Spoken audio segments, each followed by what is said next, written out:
आज हम लोग देखने वाले हैं न्यूटन सेकेंड लॉ, ठीक है, जिसमें हम बात करेंगे momentum, change in momentum, rate of change in momentum, force, ये सारी चीज़ों के बारे में, ठीक है।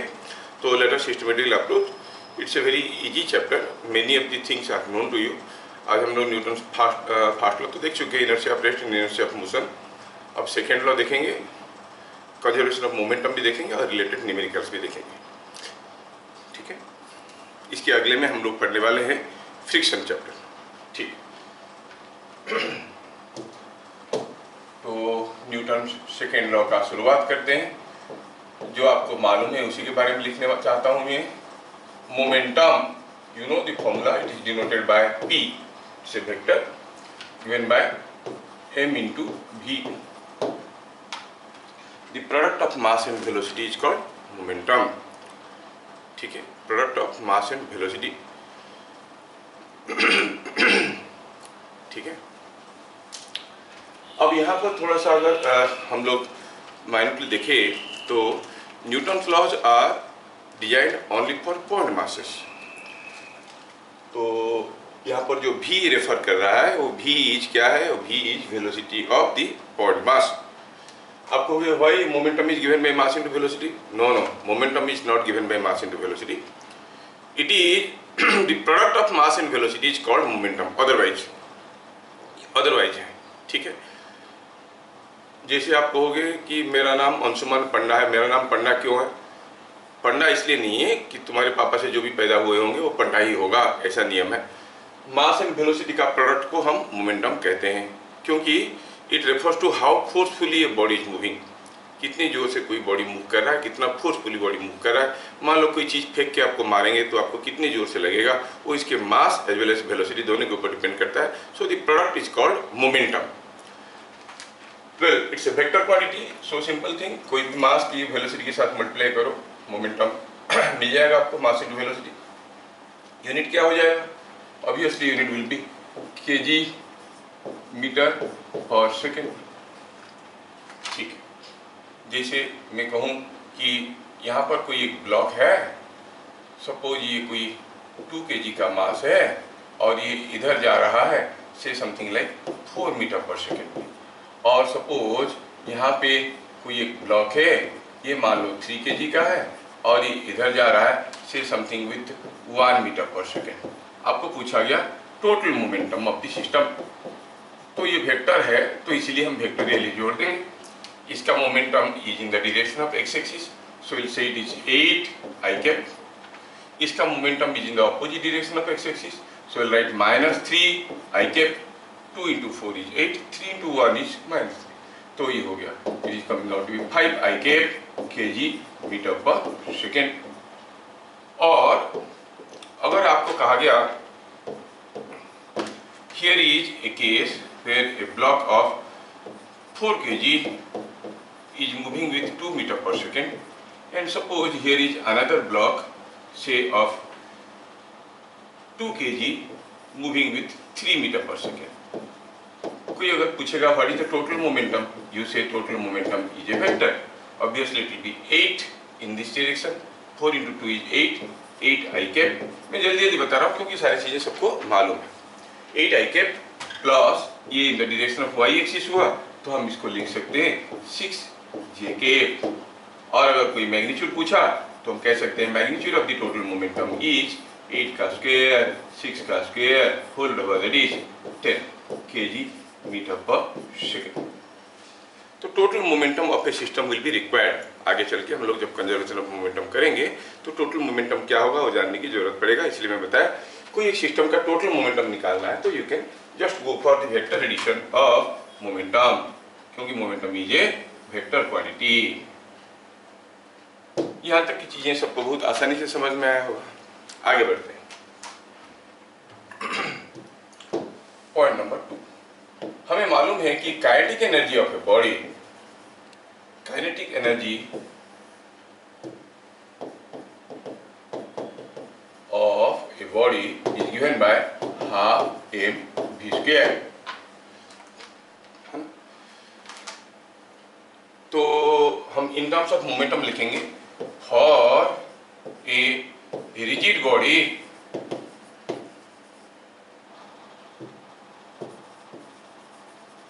इन ट्रांसलेटरी मोशन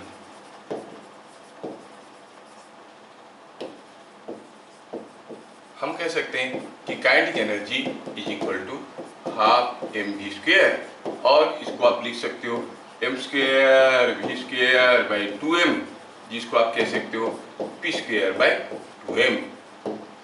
फॉर्मूला सबको मालूम है, kinetic energy is related to momentum by the relation p square by 2m। पर ध्यान रखना, कंडीशन को ध्यान रखना। कंडीशन क्या है?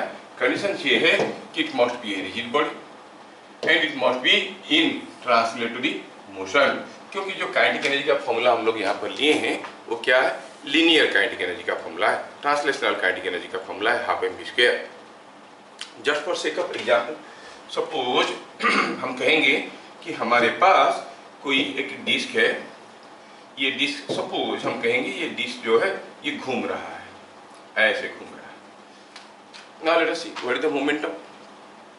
चलिए देखते हैं total momentum of the disc. Let me consider a small mass here that is moving in this direction, another small mass here moving in this direction। इसका जितना मोमेंटम है उसका उतना ही मोमेंटम है, लेकिन अपोजिट डायरेक्शन में है। तो ऐसा केस में आप कहोगे टोटल मोमेंटम इज 0, क्योंकि सारे मोमेंटम एक दूसरे को कैंसिल कर रहे हैं। But every particle has some kinetic energy.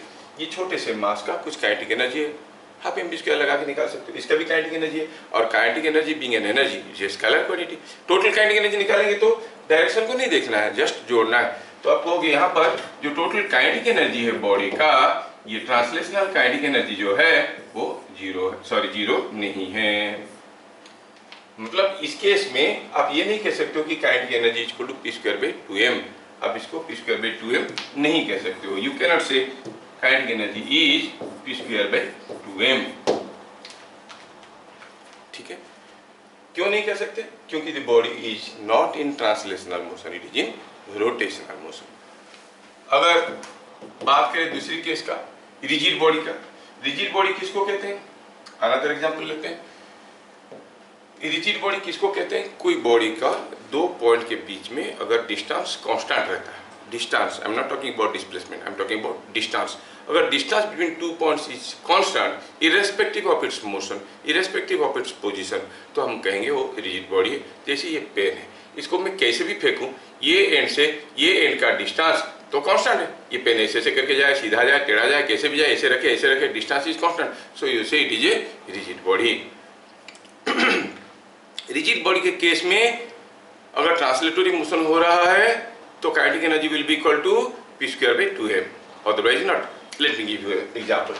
Suppose I give you a case where here is a small mass and here is another small mass. Suppose this is moving with 2 meter per second and this is also moving with 2 meter per second. मान लो कि ये मास सम 4 kg है और ये भी 4 kg है और 3 kg है, कुछ अलग ले लो 2 kg है। But if you consider this whole system, आप देखोगे दो पार्टिकल के बीच में डिस्टेंस इज ऑलवेज कांस्टेंट, क्योंकि ये भी 2 मीटर पर सेकंड में जा रहा है, ये भी 2 मीटर पर सेकंड में जा रहा है, तो दोनों के बीच में डिस्टेंस कांस्टेंट है। तो this system can be considered as a rigid system, क्योंकि दोनों के बीच में डिस्टेंस बदल नहीं रहा। इन दिस केस अगर हम निकालेंगे टोटल मोमेंटम, कितना होगा टोटल मोमेंटम? देखो तो टोटल मोमेंटम इज 4 × 2 प्लस 2 × 2, क्योंकि वेक्टर है सेम डायरेक्शन में है, so it is 8 + 4 is 12 kg metre per second. अगर मैं टोटल काइनेटिक एनर्जी निकालूं तो इसका काइनेटिक एनर्जी कितना है? हाफ 4 2 का स्क्वायर, और इसका काइनेटिक एनर्जी कितना है? हाफ 2 का square, so it is coming out to be, हम 4 ये हो गया 2 8 प्लस ये हो गया आपका 4 इज 12 जूल्स। अभी देखो तो टोटल काइनेटिक एनर्जी क्या आ रहा है? What is p square by 2m? P square by 2m निकाल के देखेंगे क्या आ रहा है? पी टोटल का स्क्वायर बाई 2m, m मतलब टोटल मास, पी टोटल का स्क्वायर हो गया 12 का square by 2 into m total क्या है, m total is 4 kg plus 2 kg, 4 plus 2 it is 6 kg.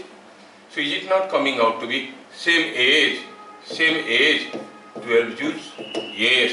तो क्या मिला, the kinetic energy is p square by 2m और total kinetic energy is total momentum का square by twice of the total mass.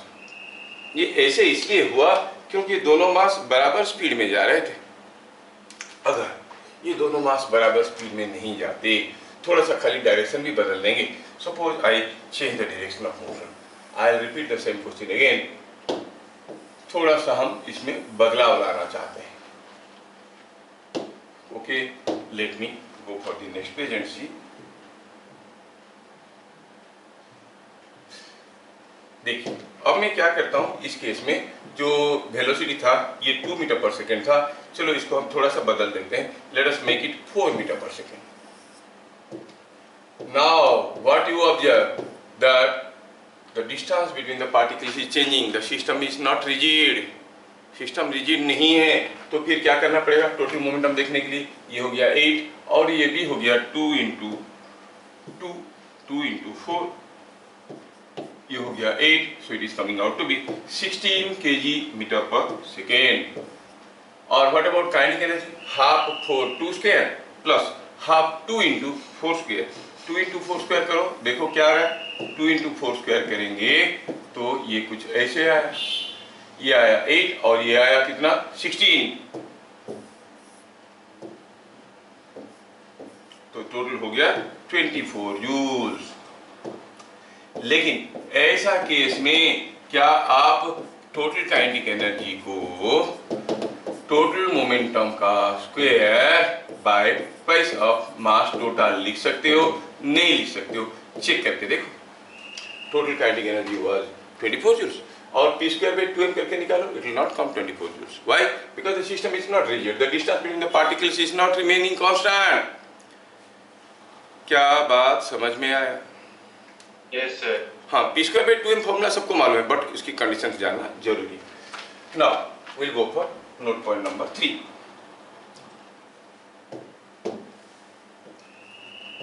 Note point number 3 में हम देखेंगे कि what is change in momentum. Change in momentum क्या होता है? Change in momentum is also a vector, और physics में change in a physical quantity is always final quantity minus initial quantity. Change in momentum refers to final momentum minus initial momentum. तो change in momentum निकालने के लिए हमें दोनों vector का difference निकालना पड़ेगा. ठीक है, दोनों मोमेंटम का डिफरेंस निकालना पड़ेगा, और डिफरेंस निकालने की फॉर्मूला आपको मालूम है, vector a minus vector b का मैग्नीट्यूड होता है क्या, a square b square minus 2ab cos theta, है ना. ये फॉर्मूला आपको लगाना पड़ेगा to find out the magnitude of change in momentum. To find out the magnitude of change in momentum you have to make use of vector difference.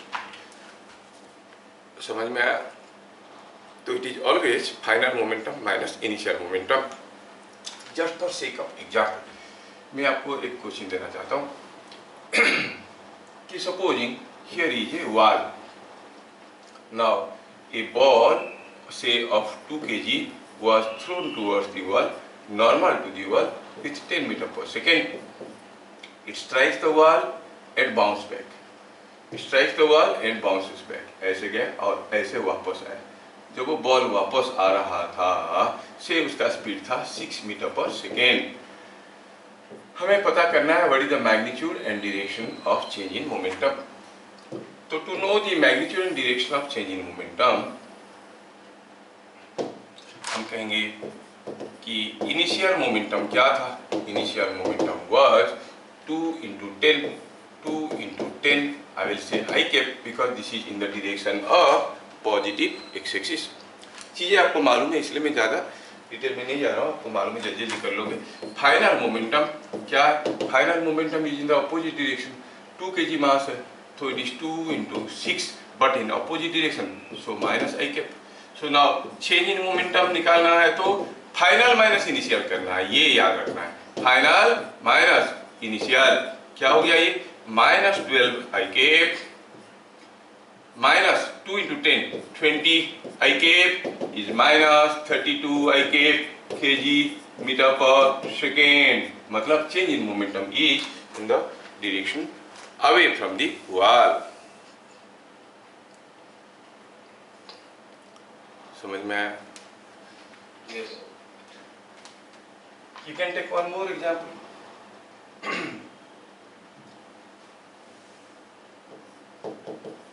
Suppose यहाँ से कोई एक बॉल को ऐसे फेंका गया है। देखो मैं पहले मोमेंटम बताया, चेंज इन मोमेंटम बताया, फिर मैं आऊँगा what is rate of change in momentum, मतलब मोमेंटम कितनी जल्दी जल्दी बदल रहा है, और उसी के बारे में कहा जाता है न्यूटन सेकेंड लॉ में। तो पहले हमारा बैकग्राउंड क्लियर होना चाहिए। सपोज हम कहेंगे कि मास m को हम u वेलोसिटी में थीटा एंगल में फेंक दिए, अब हो गया और ऐसे करके ऐसे गिरा, यू नो द मोशन। पूछा है a से b तक की मोशन में change in momentum between a and b कितना। तो हमें a में मोमेंटम निकालना है, b में मोमेंटम निकालना है, तो क्या निकालना पड़ेगा? Momentum at b minus momentum at a, क्योंकि b के a और b के बीच में पूछा गया है। Momentum of b is mass into velocity. क्या है वेलोसिटी? हाइट पॉइंट में क्या वेलोसिटी होता है सबको मालूम है। आप लोग बोलते रहोगे तो मजा आएगा ना, देखते रहते हो। कृष्णा को तो बोलना चाहिए। हाँ कृष्णा बोलो, what is the velocity at the highest point? Very good, you cos theta बोलो। तुम लोग बोलते रहोगे ना, तुम लोग देखते रहते हो कि कैसे पढ़ाते हैं। चलो चेक करते हैं। मुझे लग रहा है कि मैं इंटरव्यू दे रहा हूँ। हाँ, it is you cos theta, है ना, यू कॉस थीटा। सर ने कितना सुंदर अरेंजमेंट वहाँ पर किया है, हर एक के पास माइक्रोफोन दिया, उसके बावजूद आप लोग साइलेंट बैठोगे तो फिर तो बैटरी तो बेकार का डाउन हो रहा है। 9 वोल्ट का बैटरी, एक बैटरी 30 रुपीज़ आता है जो यूज किया जाता है उसमें, and that is discharging. You talk और don't talk, that is discharging. तो ये हो गया यू कॉस थीटा। तो final momentum at B is nothing but M U cos theta. Obviously it is looking like this. Let us take our traditional x-axis and y-axis. So you say it is I cap. Momentum at A, that is the initial momentum. कैसा? ऐसा। तो इसका भी एक x component है, एक y component है। x component कितना हो गया? m u cos theta I cap plus m u sin theta j cap।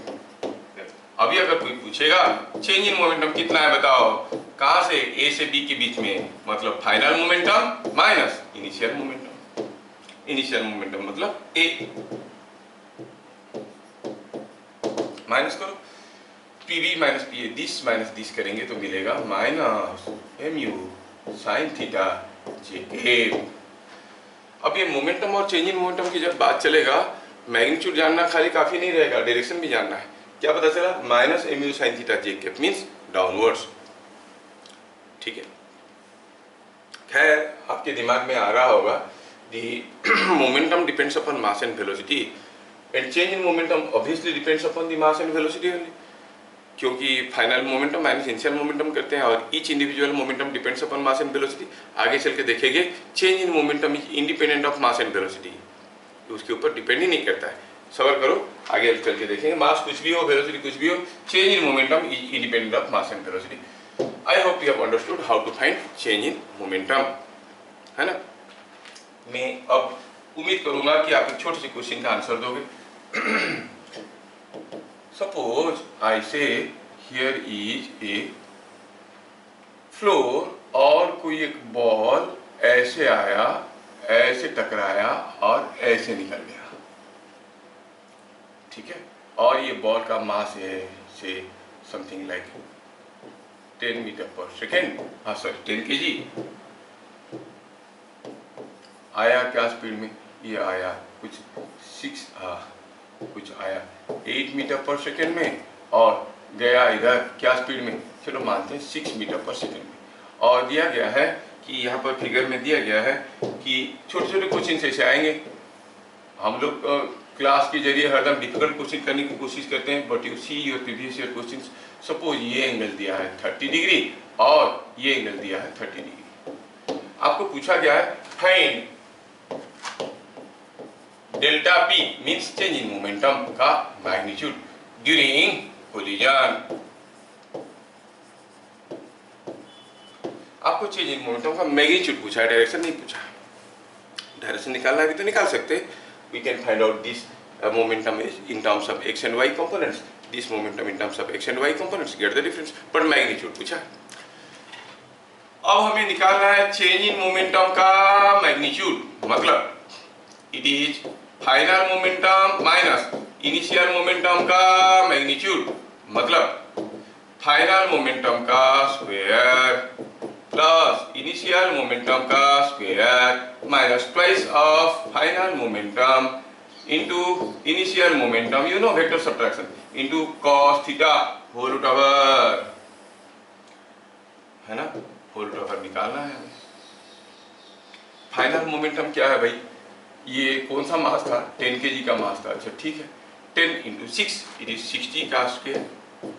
Initial momentum 10 into 8 80 का square minus 2 into final momentum is 10 into 6 60। Initial momentum is 10 into 8 80 into cos of the angle between initial momentum and final momentum।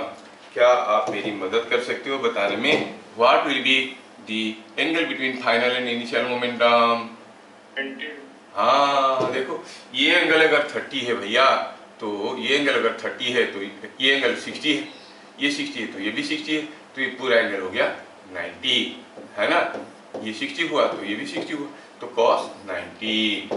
अब जब whole root over करेंगे तो cos 90 zero होने के कारण ये आ जाएगा 100 kg मीटर पर सेकेंड। तो चेंज इन मोमेंटम निकालना जरूरी है। तो हमें पता चल गया चेंज इन मोमेंटम का मैग्नीट्यूड कैसे निकालते हैं, डायरेक्शन कैसे निकालते हैं, जबकि आगे चल के हम लोग ऐसे नहीं करेंगे, कुछ दूसरा करेंगे। अभी ये बिगिनिंग है।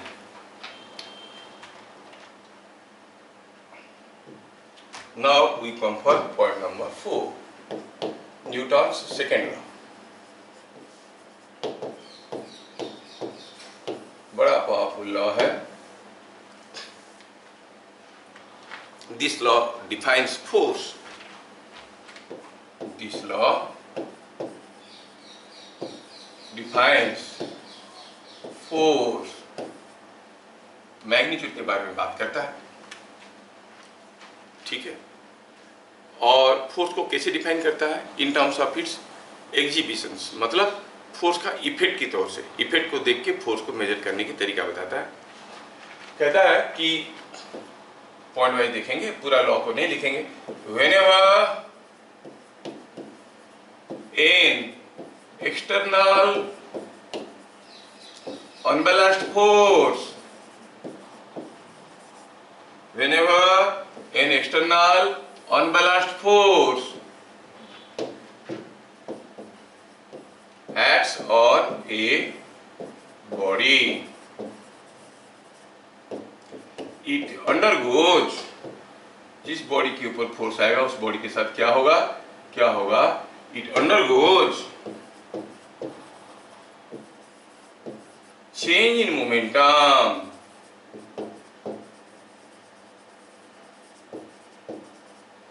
in direction of force। ये न्यूटन्स फर्स्ट लॉ में हम लोग देखें कि जब तक एक्सटर्नल अनबैलेंस फोर्स नहीं आएगा तो क्या होगा, कोई बॉडी रेस्ट में तो रेस्ट में रहेगा, मूव कर रहा है तो मूव करते रहेगा कांस्टेंट वेलोसिटी में। लेकिन यहाँ पर बात चल रहा है कि अगर एक्सटर्नल फोर्स आया तो यहाँ पर एक जनरल मिसकंसेप्शन चलता है, कोई बॉडी के ऊपर एक फोर्स आएगा तो बॉडी विल एक्सीलरेट। लेकिन देखो यहाँ पर एक्सीलरेशन के बारे में कुछ नहीं कहा गया। क्या कहा गया है, जब भी कोई एक्सटर्नल अनबैलेंस फोर्स आएगा वो बॉडी का चेंज इन मोमेंटम होगा। There is no term like acceleration in the law. और जो चेंज इन मोमेंटम होगा उसका एक मैग्नीट्यूड भी होगा, एक डायरेक्शन भी होगा। मैग्नीट्यूड के बारे में कुछ नहीं कहा गया है। कहा गया है कि direction of change in momentum will be in the direction of force. जिस डायरेक्शन में फोर्स आया उसी डायरेक्शन में चेंज इन मोमेंटम होगा। Let us go back to our previous examples. चलिए हाँ देखते हैं इस केस में, when the ball strikes the wall and returns back. जब वो वॉल को टकराया तो उसके ऊपर एक फोर्स आया, तो चेंज इन मोमेंटम किधर होगा? इस डायरेक्शन में, that is directed away from the wall, जो कि आया है -32 I कैप, मतलब इस डायरेक्शन में the change in momentum is in the direction of force. If you go for the next example, when you throw a ball, it goes like this, but during its entire flight, what was the force? The force was mg. So the change in momentum is minus mu sin theta j cap. It is downward. The direction of force is always directed in direction of change in momentum is always directed in the direction of impressed force. क्या बात समझ में आ रहा है? Change in momentum किस direction में होगा वो सिर्फ फोर्स के ऊपर डिपेंड करता है, कैसा फोर्स। एनीवे आगे बढ़ते हैं। तीसरा पॉइंट क्या बोल रहा है? द मैग्नीट्यूड ऑफ फोर्स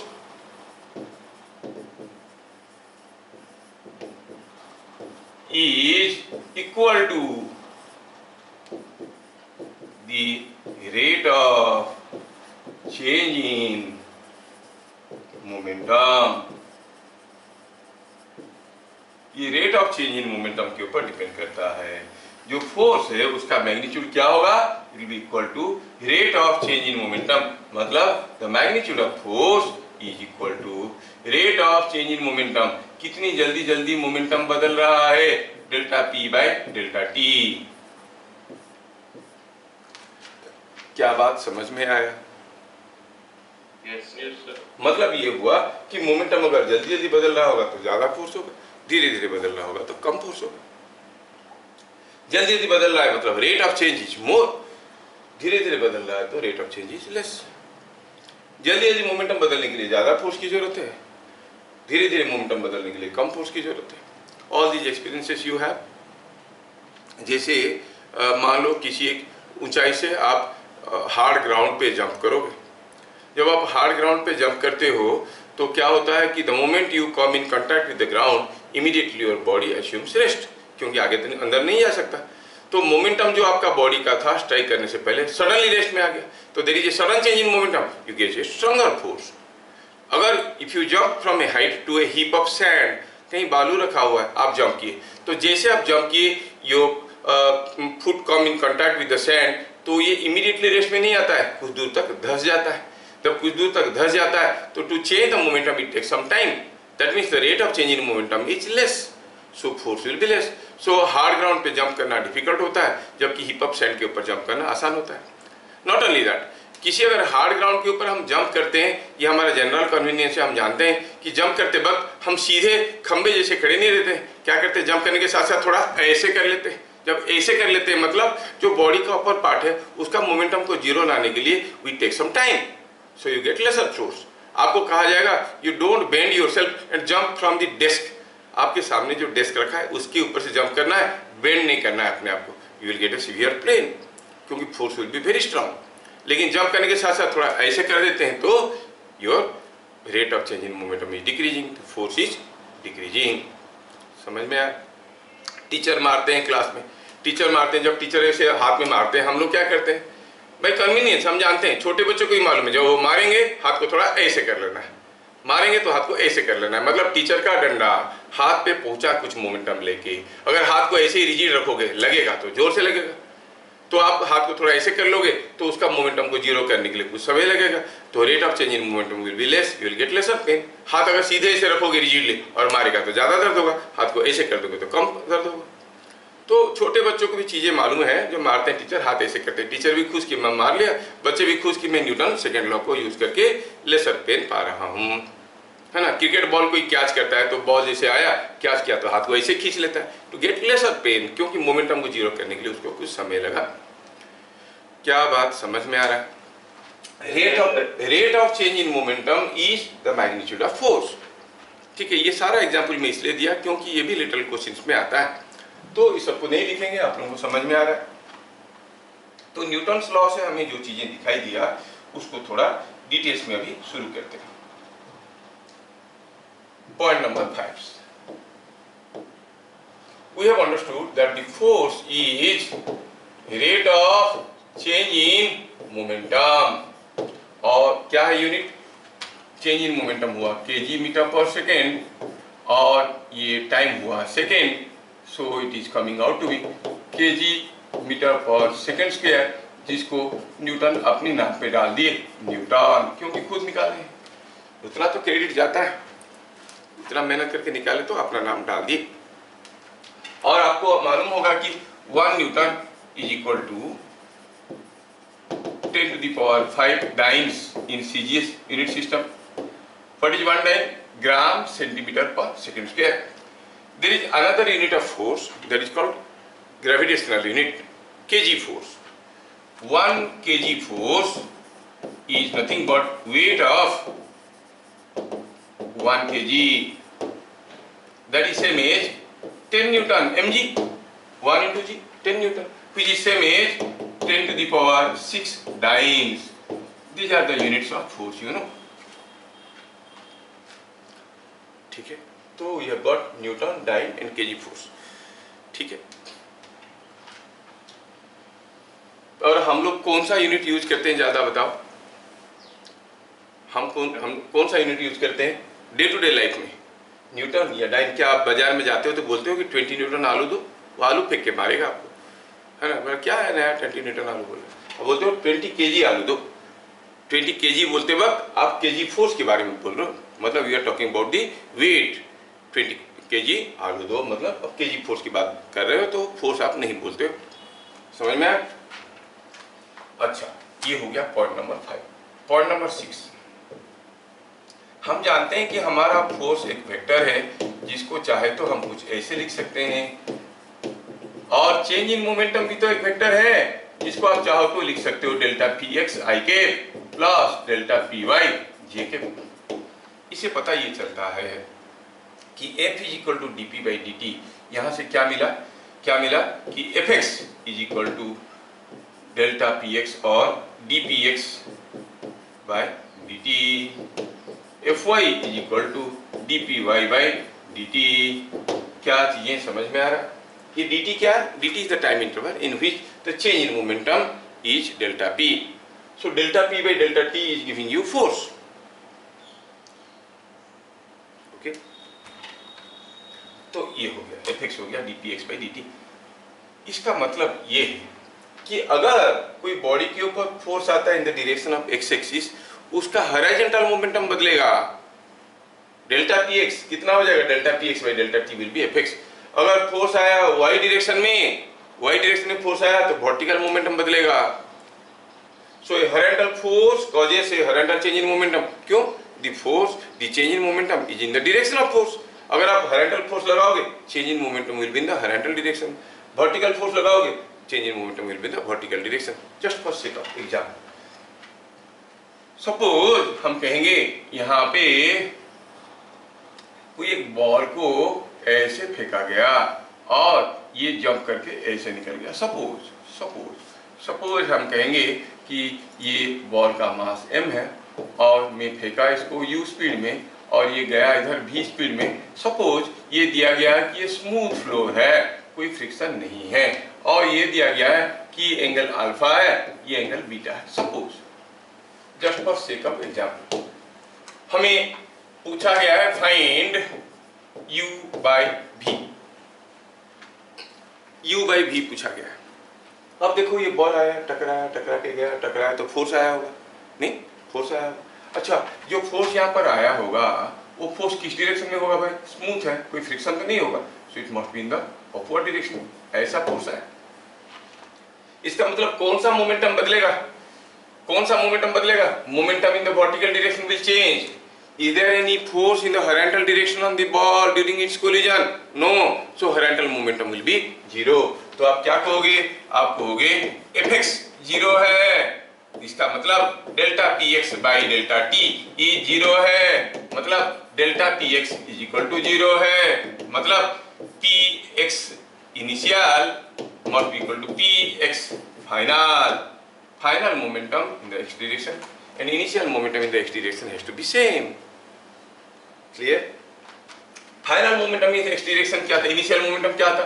अगर ये मास m है, u स्पीड में आ रहा है, तो x डायरेक्शन में we usually take this as our x axis, this as our y axis. x direction में मोमेंटम क्या था? mu cos alpha. अच्छा, और एक डायरेक्शन में फाइनल मोमेंटम क्या था? M v cos beta. Oh so simple, m cancels out, you are to find out u by v which is coming out to be cos beta by cos alpha. क्या बातें समझ में आ रहा है? Yes sir. जिस direction में force आएगा उसी डायरेक्शन में चेंज होगा, फोर्स नहीं आएगा तो चेंज नहीं होगा। ठीक है, यहाँ पर जब कोलिजन हुआ, अगर ये रफ होता तो यहाँ पर घिसने के कारण एक फ्रिक्शनल फोर्स भी आता, एक चेंज इन मोमेंटम होता, हॉरिजॉन्टल चेंज इन मोमेंटम इस डायरेक्शन में होता, वर्टिकल चेंज इन मोमेंटम इस डायरेक्शन में होता, resultant change in momentum vertical change in momentum ऐसे होता, हॉरिजॉन्टल चेंज इन मोमेंटम ऐसे होता, क्योंकि फ्रिक्शन इधर को है तो रिजल्टेंट चेंज इन मोमेंटम कुछ ऐसे होता।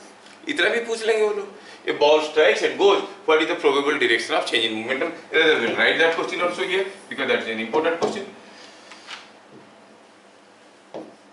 Suppose I give you another case. कोई बॉल आया, ऐसे टकराया, टकरा के ऐसे गया, और ये mu is not zero, मतलब it is a rough plane. What is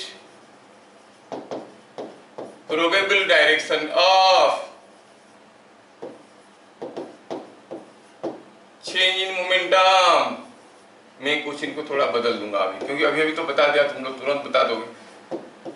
अच्छा anyway, तो क्या हो जाएगा, जब ये बॉल इसको टकराया, एक नॉर्मल रिएक्शन ऐसे आया, एक फ्रिक्शनल फोर्स ऐसे आया, ये दोनों का रिजल्टेंट कुछ ऐसे रहेगा।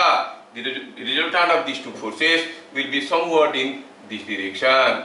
तो आप कहोगे ये हो गया नेट फोर्स, तो आप कहोगे change in momentum is in direction, कैसे?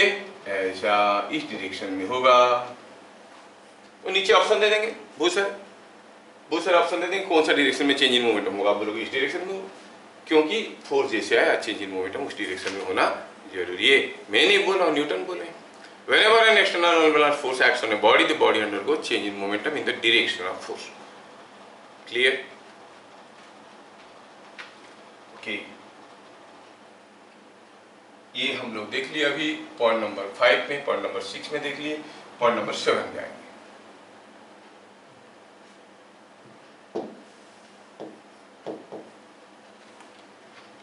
चेंज इन मोमेंटम निकालना है।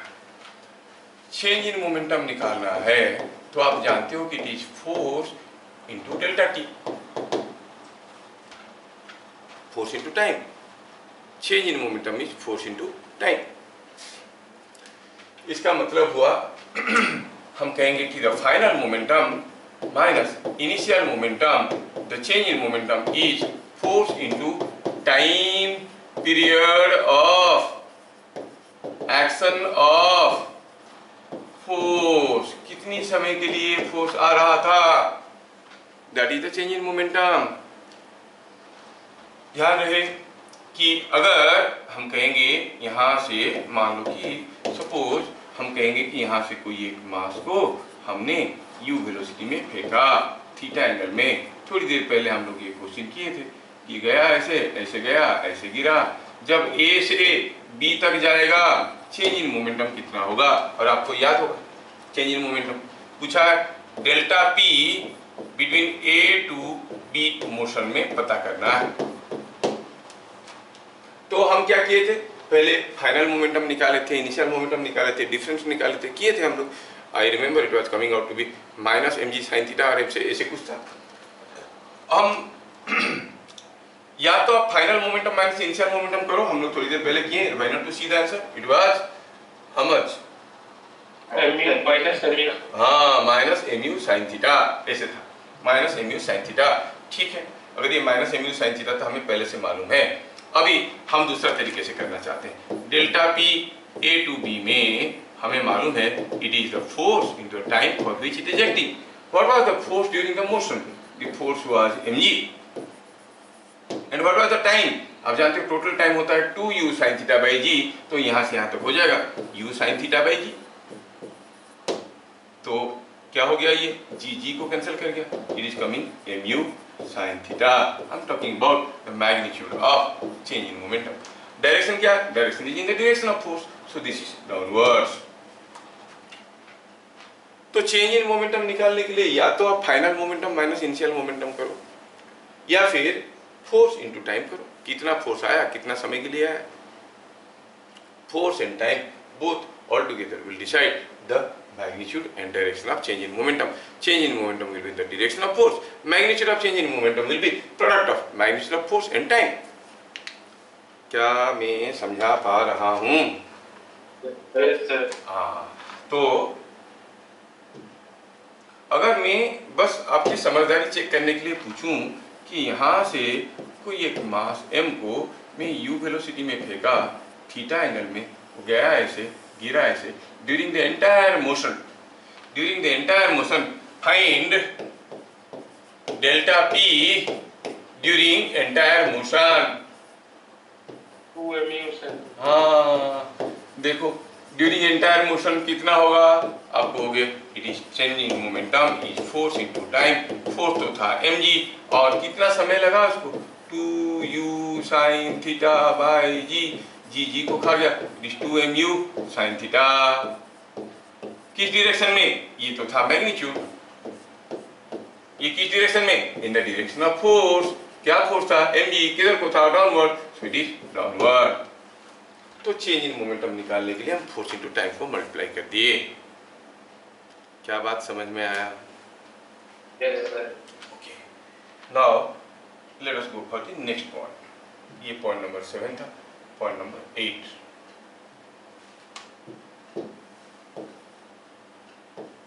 Delta p does not depend on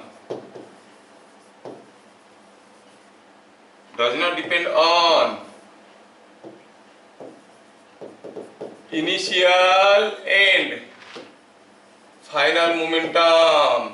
अरे अभी तो बोले कि ये final momentum minus initial momentum होता है, लेकिन ये डज नॉट डिपेंड। कैसे? Let us see. It depends on impressed force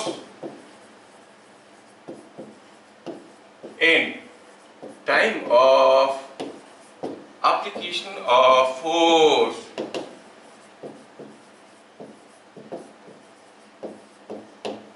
for example मैं एक केस लेता हूँ, यहाँ पे कोई एक 2 kg का मास रखा है, हियर इज ए 2 kg का mass, I apply a force of 10 Newton.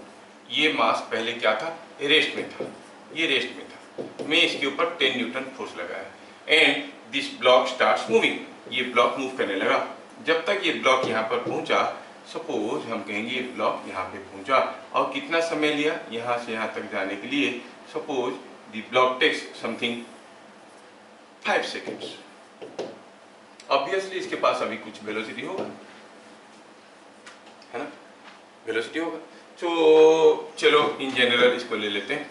मैं कहता हूं कि ये मास m है, u इसका क्या है, 0 है। Obviously when you apply the force this mass will move, initial velocity 0 था और एक्सीलरेशन क्या था, मैं क्यों इसको 10 न्यूटन लिखूं, let me right it is f। Force F acts on a body of mass m at rest in 5 seconds or in time of t seconds. Let us make it t seconds. In t seconds it acquires a velocity v. What is the change in momentum? तो आप कहोगे acceleration कितना हो गया, acceleration हो गया force by mass, और final velocity क्या होगा, u प्लस ए टी करेंगे तो u तो 0 था, तो a हो गया by m into T, so it is coming out to be F T by M, ये हो गया फाइनल वेलोसिटी। अब चेंज इन मोमेंटम निकालो। Change in momentum is final momentum mv minus initial momentum mu। mv क्या है, it is ft, mu क्या है, 0, सो it is f into T. क्या ये m के ऊपर डिपेंड किया, नहीं किया। ये 2 kg का मास हो या 6 kg का मास हो, कोई फर्क नहीं पड़ता है। अगर हम कोई 2 kg के मास के ऊपर f फोर्स लगाते हैं t सेकेंड के लिए, जितना चेंज इन मोमेंटम होगा, कोई 10 kg के मास के ऊपर सेम फोर्स लगाएंगे सेम टाइम के लिए, तो सेम चेंज इन मोमेंटम होगा। Are you getting? Change in momentum is independent of mass and velocity. समझ में आया क्या? Yes, sir. हाँ, ये देख रहा है। तो चेंज इन मोमेंटम हुआ मतलब आपको ध्यान निकालना पड़ेगा कि क्या फोर्स आया, कितने समय के लिए आया। फोर्स एंड टाइम दोनों मिलकर चेंज इन मोमेंटम डिसाइड करेंगे। हाँ, एक मिनट थोड़ा। हाँ गोपी, अब हो रही हूँ इंग्लिश मीडियम में। हाँ, तो ये हो गई हमारी बात।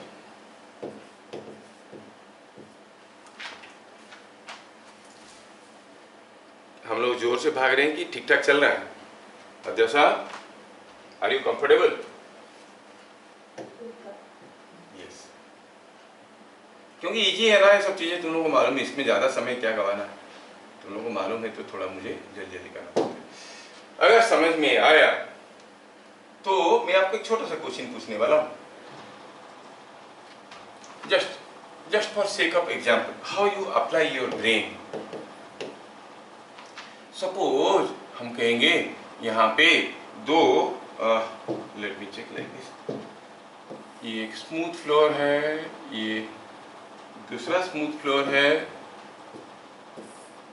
अरे यार, अरे लेजी मैन, चल, ये दूसरा स्मूथ फ्लोर है, और मैं क्या कर रहा हूँ यहाँ पे, I take a case like this, ये एक वॉल है, और दिया गया है कि यहाँ पे कोई एक ब्लॉक रखा है 4 kg का, और एक दूसरा ब्लॉक यहाँ पे रखा है, चलो मानते हैं कि ये रखा है समथिंग लाइक 5 kg का। अब इसको कोई फोर्स F अप्लाई करिए, इसको भी फोर्स F अप्लाई करिए, obviously both of them will move. यहाँ पे भी म्यू 0 है, यहाँ पे भी म्यू 0 है, दोनों बॉल जाएंगे, और दोनों ब्लॉक जाएंगे, और जाके वो क्या करेंगे, they will strike the wall, both the blocks will strike the wall.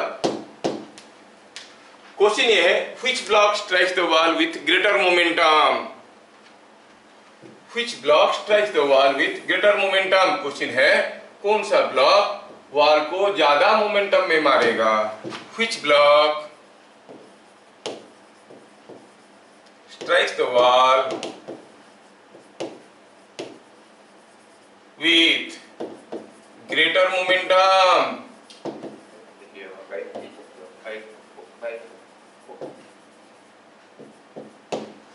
कौन सा ब्लॉक वॉल को ज्यादा मोमेंटम में मारेगा। देखो अब 4 kg भी वॉल के पास जाएगा, इसके ऊपर फोर्स F आ रहा है, 5 kg भी जाएगा क्योंकि इसके ऊपर भी फोर्स F आ रहा है, लेकिन कौन पहले जाएगा, जिसका मास कम है उसका एक्सेलरेशन ज्यादा होगा, जल्दी भागेगा।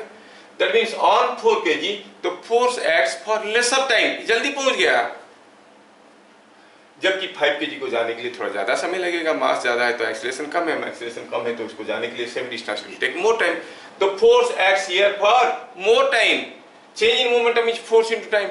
दोनों केस में फोर्स बराबर हुआ तो क्या हुआ, इस केस में फोर्स कम समय के लिए अप्लाई हुआ, इस केस में फोर्स लेस टाइम के लिए अप्लाई हुआ, तो आप कहोगे time of motion for 5 kg is more, so delta P is force into time। ये तो मास के ऊपर डिपेंड नहीं करता है, मास के ऊपर डिपेंड नहीं करता है, so delta P for 5 kg will be more। समझ में आया, delta P for 5 kg will be more। चलिए let us see one more example। Supposing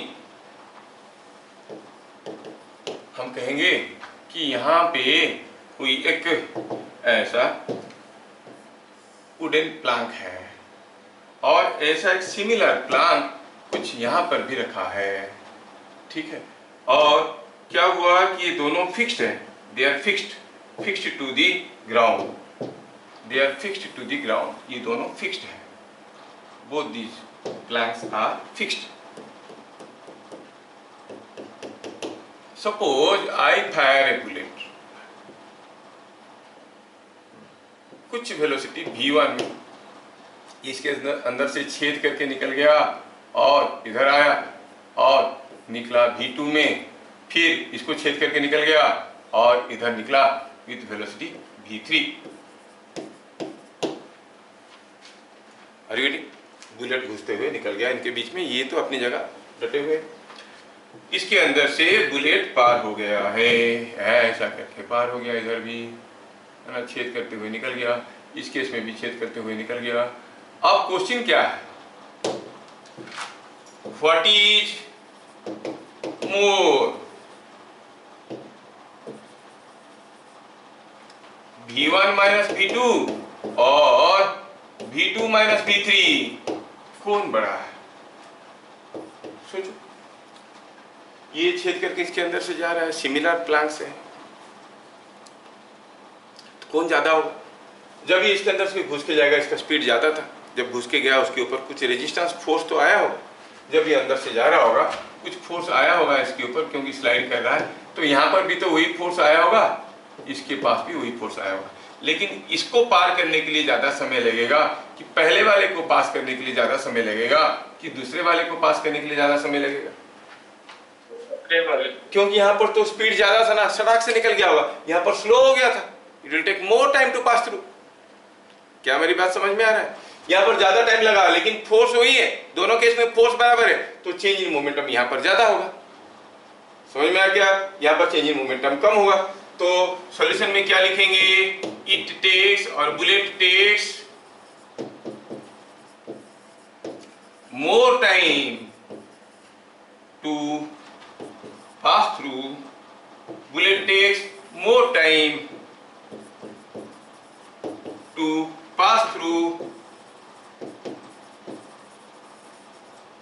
second plank. So delta P is more in second case. That means mv2 पहले था और change in momentum mv2 minus mv3 is more then mv1 minus mv2। दोनों case में momentum घटा होगा और इससे पता चला कि m कैंसिल हो गया, तो v2 minus v3 is more then v1 minus v2। क्या मेरी बात सबको समझ में आया? Yes sir. हाँ, तो पता चला कि v1 minus v2 will be less. इससे पता ये चलता है कि v2 minus v3 is more then v1 minus v2। समझ में? जल्दी जल्दी स्लो होने लगेगा, वेलोसिटी जल्दी जल्दी घटने लगेगा, because it is acting for more time. Okay, तो change in momentum does not depend upon mass and velocity, it depends upon the force and the time for which the force is acting on the body. Okay, now we go for point number 8. Point number 8 हो गया है, point number 9.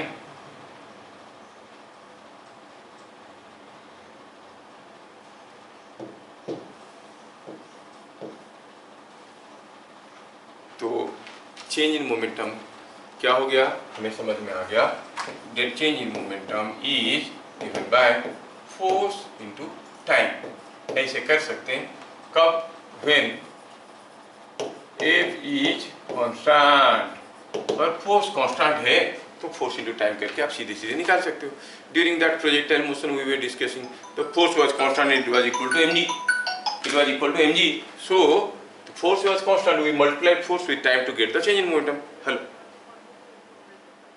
हाँ CT office थिबे हम कोई दूची, हाँ अच्छा नहीं बहुत, हाँ सर हो कोई दूची।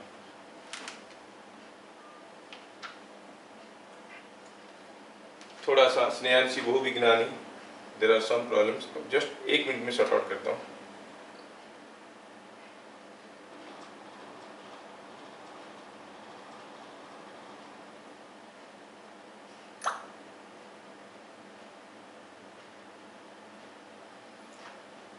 अगर फोर्स कांस्टेंट है तो we can say it is F into T. अगर फोर्स कांस्टेंट नहीं है तो हम क्या करेंगे? हम कहेंगे force is not constant, it is changing with time. So हम कहेंगे dt सेकंड में कितना चेंज इन मोमेंटम हो रहा है टोटल। हाँ लोकनाथ से चेयर थोड़ा ठीक है तो उठे जो ऊपर रूम हॉल को जो So here you find it is f dt integration 0 to t। कब करेंगे? फोर्स कांस्टेंट हो नहीं हो कोई फर्क नहीं पड़ता है। फोर्स अगर कांस्टेंट है तो सीधे सीधे निकाल देंगे, अगर फोर्स नहीं कांस्टेंट है तो हम ऐसे करेंगे। और we should write it in otherwise way. ये चेंज इन मोमेंटम ऐसे लिखे तो थोड़ा ज्यादा अप्रोप्रिएट लगता है। जो चेंज इन मोमेंटम है इसको आप force into force into time करके निकाल सकते हो व्हेन फोर्स इज कांस्टेंट। और इन जनरल आप इसको ऐसे निकाल सकते हो, फोर्स इंटू टाइम का FDT का integration. So this gives what? This gives change in momentum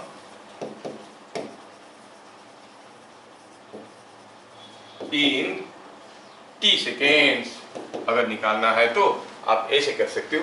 in general generalized formula is f dt का इंटीग्रेशन, क्योंकि dp by dt was f, dp small change in momentum by dt was f, so small change in momentum is f dt, total change in momentum is f dt का integration. और इसमें अगर f constant है तो इसको बाहर ले लो, dt का इंटीग्रेशन t होता है, तो पता चल गया ये ft होगा। सिंपल सा चीज।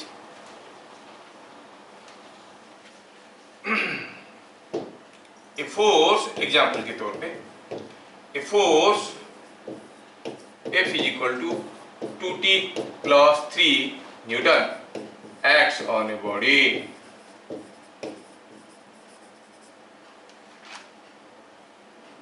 of mass 4 kg moving with 10 meter per second। ये फोर्स का डायरेक्शन दे देते हैं। Let me specify the direction of force. Specify the direction of force 2t plus 3 I cap. Say it is I cap. थोड़ा confuse करने newton moving with 10 j cap metre per second. Find change in momentum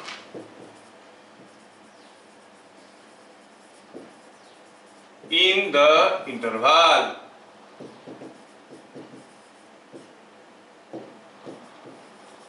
t is equal to 1 second to t is equal to 3 seconds। थोड़ा question को ध्यान से देखिए। Question को ध्यान से देखिए और हम यहाँ पे इसको करने की कोशिश कर रहे हैं। ये है कोई फोर्स आया 2t plus 3 I cap newtons acts on a body of mass 4 kg moving with 10 j cap meter per second। पूछा है चेंज इन मोमेंटम। अच्छा, चेंज इन मोमेंटम जानने के लिए हम बॉडी के मास या वेलोसिटी को तो कंसीडर करने की कोई जरूरत नहीं, तो बेकार का डाटा दिया हुआ है। किधर जा रहा था, क्या मास था, उसे हमको कोई मतलब नहीं है। Change in momentum is force into time.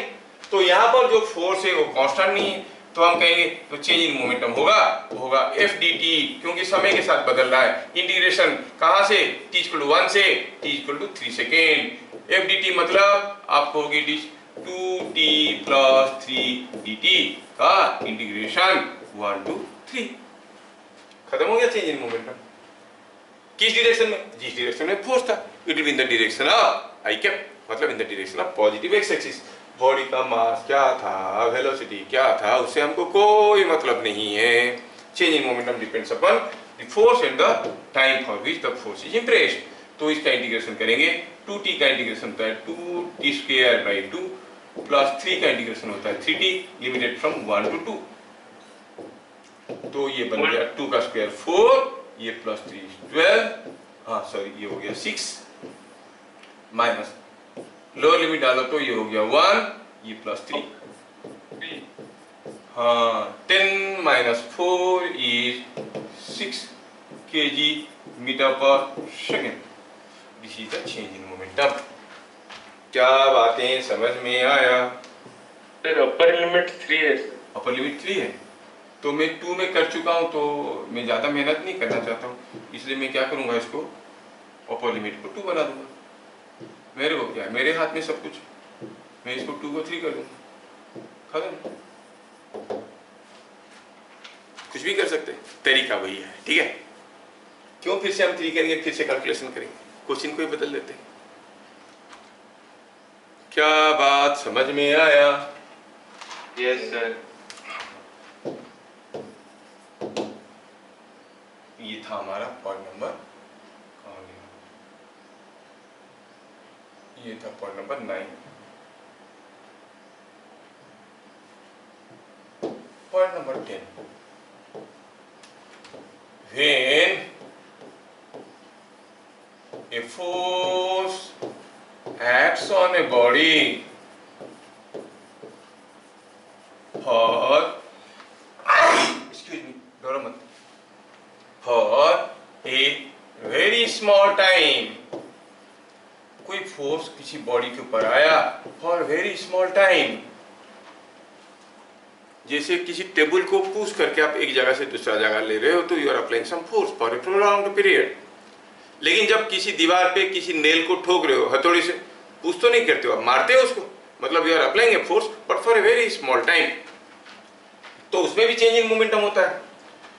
When a force acts on a body for a very small time, the sudden change in momentum, क्योंकि छोटे से समय में मोमेंटम बदल गया, the sudden change in momentum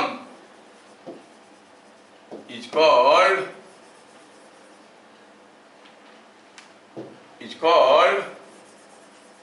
impulse. So you are giving an impulse. तो impulse और change in momentum में क्या difference है? Change in momentum takes place. Impulse is also a change in momentum. और when the force is acting for a very small time, the sudden change in momentum is called impulse. Impulsively में हाथ उठाया, ऐसे कोई चीज को धीरे धीरे उठाया और suddenly I applied an impulse, तो suddenly it acquires some velocity. The force acts for a very small time. तो impulse is nothing but same as change in momentum, but which takes place in a very small time interval. समझ में आया? जैसे जैसे जैसे मैं example देता हूँ आपको। A body of mass 4 kg was at rest. It was given an impulse of say 12 kg meter per second. Find final kinetic energy of block or body.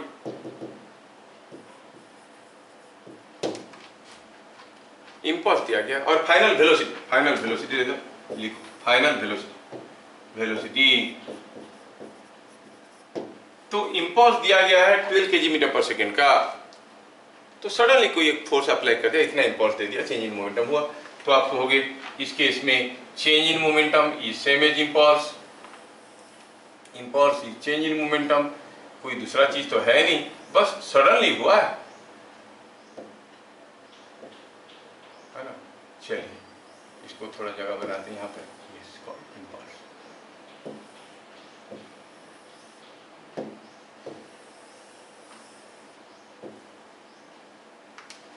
तो आप कहोगे क्या हो गया, impulse I is equal to change in momentum, मतलब final momentum minus initial momentum, initial ये rest में था, फाइनल मोमेंटम हो गया mv। तो आप कहोगे impulse is 12 kg metre per second, मास दिया गया है समथिंग लाइक 4 kg और वेलोसिटी मालूम नहीं है, तो आप कहोगे, तो इससे पता ये चला कि v is equal to 3 metre per second. कोई इम्पल्स दे दिए तो it will move with a velocity of 3 metre per second. ठीक है, remember impulse is also a vector, क्योंकि it is change in momentum only which occurs due to application of a force for a very small interval of time. Okay, we were talking about change in momentum. Let us go for the next 11. F versus E diagram. अगर कोई body के ऊपर आता हुआ force समय के साथ बदल रहा है, ये हो गया फोर्स, ये हो गया time, force is changing. Suppose the force changes like this, you see समय के साथ फोर्स बढ़े जा रहा है और आपको पता करना है change in momentum. If you know the mathematical expression for force you can make use of FDT integration 0 to t। But suppose I am interested to know what is the change in momentum in the interval t1 to t2। इस interval में मुझे change in momentum पता करना है, तो आप कहोगे change in momentum is nothing but FDT का integration t1 to t2, but that is otherwise. अगर हम अदरवाइज की बात करें तो आप देखोगे कि जब हम यहां से यहां तक की इस समय इंटरवल में हम चेंज इन मोमेंटम निकालना चाहते हैं, तो in that interval what happens, what is the area that represents the change in momentum.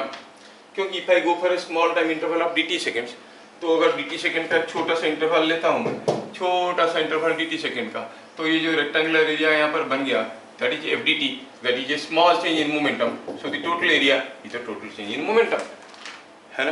तो आप कहोगे this is same as area under diagram. काफी जगह ये काफी मदद कर लेगा आपको न्यूमेरिकल सॉल्व करने में।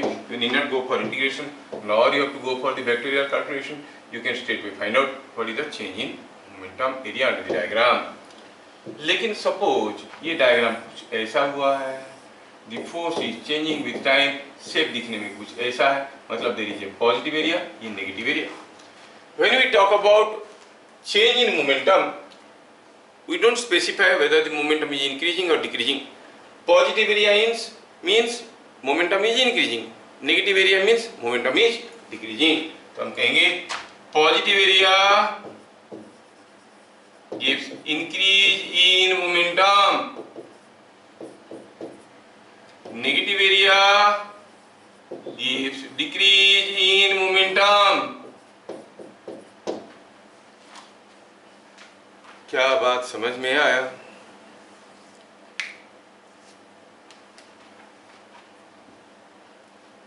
खुशी क्या? Yes. हाँ, you can increase the intensity of sound instead of taking the source of sound to the microphone। Improve your decibels। Now let us see, for example, the force acting on a 4 kg mass at rest changes with time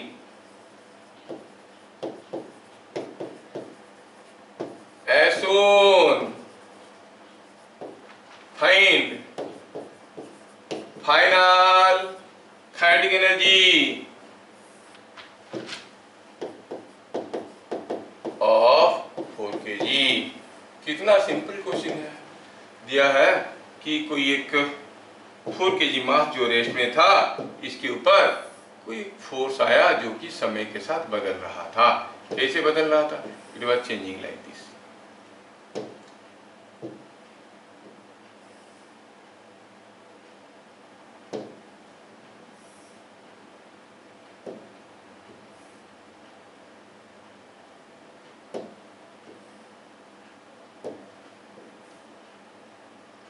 वाह, सब कुछ दे दिया।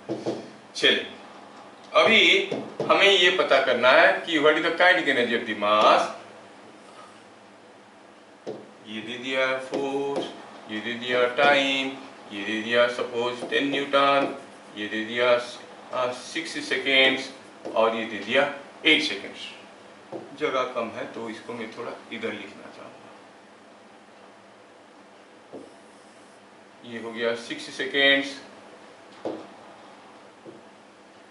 और ये 8 seconds. इधर दिया गया है t इन सेकेंड्स।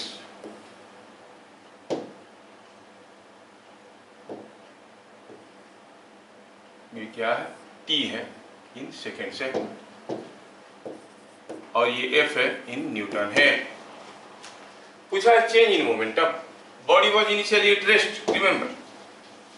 तो आप कहोगे change in momentum is same as force into time, I mean change in momentum is same as final momentum minus initial momentum.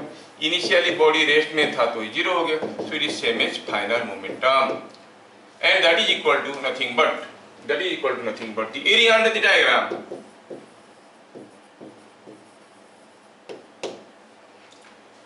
तो एरिया ये पॉजिटिव एरिया है, तो आप कहोगे it is half 10 base into height, height हो गया 10, base हो गया 6, और ये नेगेटिव एरिया है तो माइनस, अच्छा ये वैल्यू नहीं दिए, ये वैल्यू को लिख देते हैं 3 न्यूटन, ये 3 न्यूटन है, तो ये कितना हो गया माइनस, ये नेगेटिव एरिया है। क्या आपको समझ में आ रहा है कि पॉजिटिव एरिया है नेगेटिव एरिया है? ये नेगेटिव एरिया तो ये हो गया 2 into 3 area 6, so it is coming out to be 60 by 2 is 30 minus 6 is 24 kg meter per second। Final momentum ये हो गया। पूछा है काइनेटिक एनर्जी, क्या ये रिजिड बॉडी है? हाँ रिजिड बॉडी है, तो आप होगी it is p square by 2m, it is 24 का स्क्वायर बाई 2 इंटू मास कितना था? मास था 4 kg, तो it is coming out to be 72 joules. The kinetic energy will be 72 joules।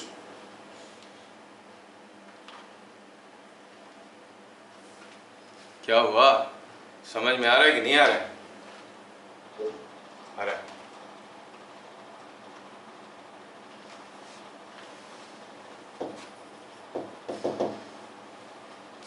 जो लास्ट टेस्ट के सबको ही अपना अपना मार्क नहीं भेजे थे, और मैं बहुत ही ऑप्टिमिस्टिक हूँ, मैं सोचता हूँ कि उनको बहुत ज़्यादा मार्क आया होगा, इसलिए वो लोग नहीं भेजे। जो लोग भेजे थे उनका मार्क अच्छा था। क्या ये चीज़ें समझ में आया? Yes, yes. Now, suppose I give you one more example. Force acting on a body uniformly increases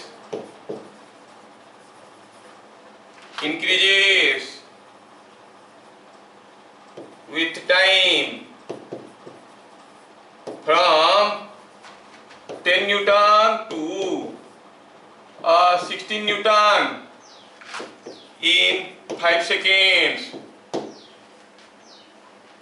Change in momentum, find change in momentum।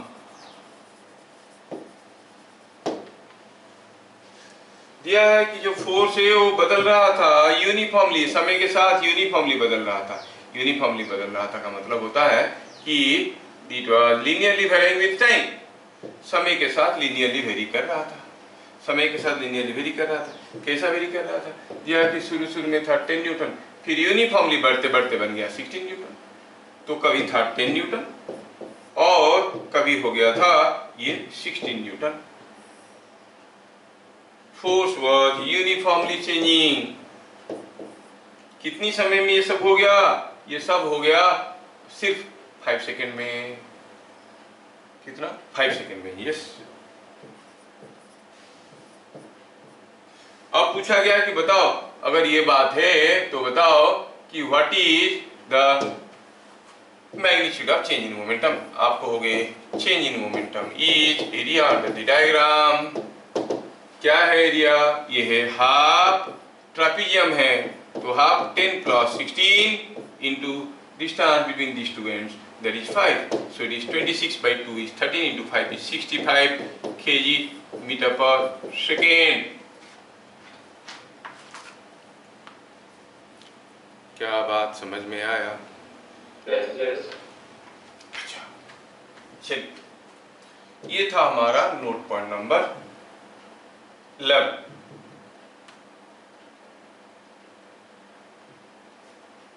Let us go for note point number 12.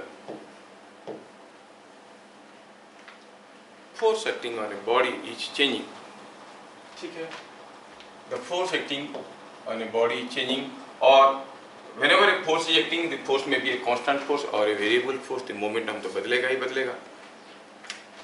हम कहेंगे कि ये force is given by dp by dt, और usage is delta p by delta t, कुछ भी कहो आप, vectorial form में कहो। इसको आप कह सकते हो कि momentum is nothing but mass into velocity. Rate of change in momentum refers to the change in momentum and how fast it is taking place. Change in momentum may be because of change in mass or change in velocity. कोई जलता हुआ लकड़ी के टुकड़े को आप फेंक दोगे तो it is mass is decreasing, mass भी बदल सकता है। या फिर किसी बॉकेट में पानी है और उसको ढकेल दिए, वो जा रहा है लेकिन उसमें कहीं छेद है और वहां से पानी निकल रहा है बाहर, तो mass of the pocket is decreasing, mass भी बदल सकता है। और velocity will change, velocity change होगा तो either it will be change in speed और चेंज इन डायरेक्शन और चेंज इन बोथ। तो यहाँ पर मोमेंटम बदलने के लिए हमारे पास तीन तरीके हैं, या तो मास को बदलो, या तो स्पीड को बदलो, या फिर डायरेक्शन बदलो। तीनों तरीके से ये मोमेंटम बदल सकता है। अगर हम कहेंगे मास कांस्टेंट है, मास नहीं बदल रहा है, तो कांस्टेंट है जिसको बाहर ले सकते हैं, अंदर रह जाएगा dv by dt, which you know is mass into acceleration. So force is equal to mass into acceleration वाला जो रिलेशन है, it is valid only when the mass is constant. If mass is changing, you cannot establish this relation. इसलिए law में ये नहीं कहा गया कि whenever an external force acts, the body undergoes acceleration. कहा गया it undergoes change in momentum. और सपोज v कांस्टेंट है, तो v कांस्टेंट है, मास बदल रहा है, तो in that case you will say v constant है तो v को बाहर ले आओ, it is dm by dt। तो इसमें dm by dt क्या है? dm by dt is rate of change in mass. Rate of change in mass मतलब या तो मास बढ़ रहा है या तो मास घट रहा है, कुछ भी हो सकता है, कितनी जल्दी जल्दी बढ़ रहा है या घट रहा है। अगर मास बढ़ रहा होगा, हम जानते हैं कि dy by dx का फॉर्मूला क्या है, m2 minus m1 by time. अगर मास बढ़ रहा होगा तो this quantity will be positive, mass घट रहा होगा तो quantity will be negative. Mass बढ़ेगा तो m2 will be more than m1, quantity will be positive, और घटेगा तो m2 will be less than m1, quantity will be negative. कहने का मतलब है कि dm by dt पॉजिटिव भी हो सकता है, नेगेटिव भी हो सकता है। और यहां पर यूनिट क्या बनेगा? kg पर सेकेंड। बोलेंगे रॉकेट जा रहा है, गैस छोड़ रहा है एट रेट ऑफ 20 kg पर सेकेंड, मतलब वो बात कर रहा है dm by dt का। ये जो kg पर सेकेंड यूनिट हुआ, अब dm by dt अगर पॉजिटिव हुआ, सोचो ये पॉजिटिव है तो फोर्स किस डायरेक्शन में होना है? In the direction of v। और dm by dt नेगेटिव हुआ तो मास घट रहा है तो फोर्स को किस डायरेक्शन में होना है? In the opposite direction of v, क्योंकि it will B minus something into v, मतलब the force will be in the opposite direction of v। ठीक है, तो फोर्स का डायरेक्शन अकॉर्डिंगली बदलने लगेगा। ठीक है, तो ये दोनों फॉर्मूला को देख के हम लोग काम में लगा सकते हैं। जैसे मैं आपको छोटा सा केस देता हूं, पहला वाला मास इनटू एक्सीलरेशन सबको मालूम है, I can give you a smaller case, easier case. Suppose हम कहेंगे, ये कुछ केसेस बहुत कॉमन है और पॉपुलर है, तो मैं उनका केस स्टडी में दे देता हूं, फॉर्मूला याद रख लेना,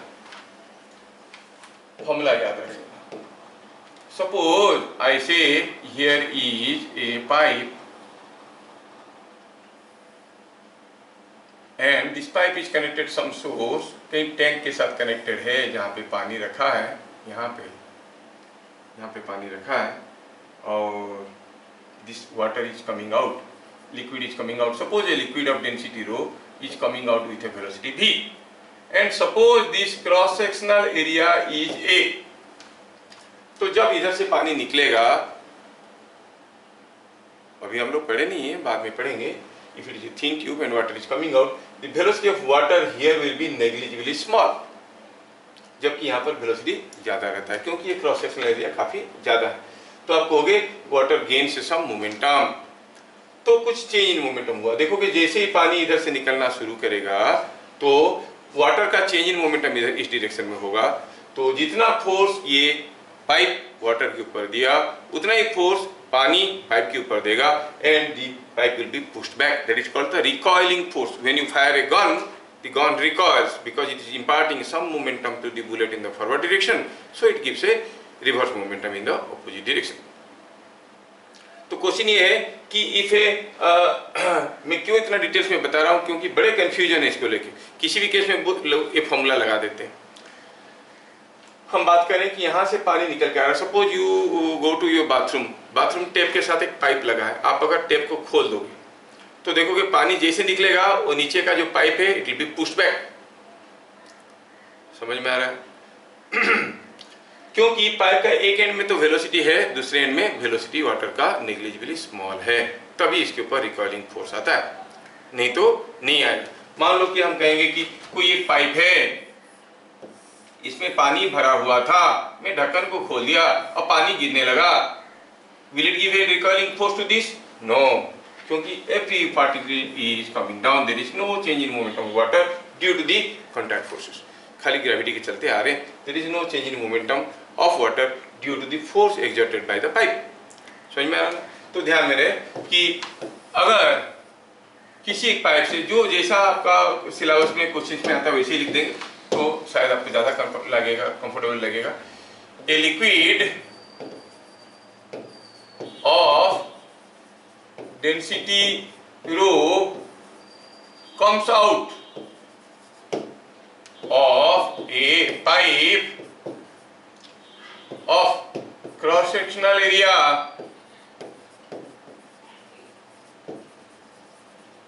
A with speed V. Find the recoiling force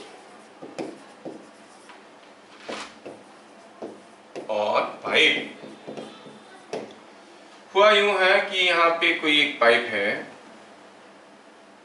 ये देखिए पाइप जिसका क्रॉस सेक्शनल एरिया दिया है A है और यहाँ से लिक्विड निकल के आ रहा है V स्पीड में जिसका डेंसिटी रो है और ये एरिया कितना है? एरिया A है. तो जैसे लिक्विड निकलेगा it will be pushing it back.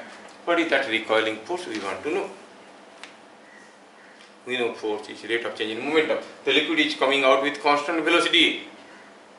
क्या चेंज इन मोमेंटम हो रहा है? हाँ, पहले थोड़ा सा लिक्विड निकला था जो v वेलोसिटी में जा रहा था, बाद में ज्यादा लिक्विड निकलने लगे और वो भी v वेलोसिटी में जाने लगे.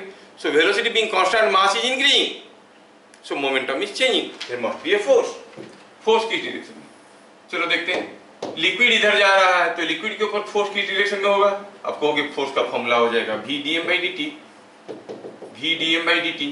अब dm by dt पॉजिटिव है क्योंकि मास बढ़ रहा है, तो force will be in the direction of velocity.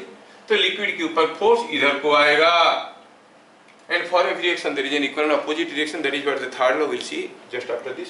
तो इसके ऊपर भी फोर्स उल्टे डायरेक्शन में आएगा. So because of that the pipe will be pushed back. That force is called recoiling force. Anyway, हमें निकालना है फोर्स. पाइप के ऊपर कितना आएगा? उतना आएगा जितना पानी के ऊपर आ रहा है, क्योंकि for every reaction there is an equal and opposite reaction. पानी के ऊपर कितना आ रहा है? तो चलो देखते हैं. Change in momentum of water in delta T seconds. Change in momentum of water in delta T seconds bye delta T will give you the magnitude of force. तो इन डेल्टा टी सेकंड्स ये जो liquid यहाँ से निकलेगा कुछ दूर तो निकल जाएगा. कितना दूर जाएगा? डेल्टा टी सेकंड में v डेल्टा टी निकल जाएगा. इसका मतलब ये जोन में जो लिक्विड है, ये लिक्विड अभी निकल के आ गए हैं बाहर. कितने समय में? डेल्टा टी सेकंड में. बाहर निकल के क्या कर रहे हैं? इधर उधर देख रहे हैं क्या? नहीं, v वेलोसिटी में जा रहे हैं. तो आप कहोगे mass of liquid coming out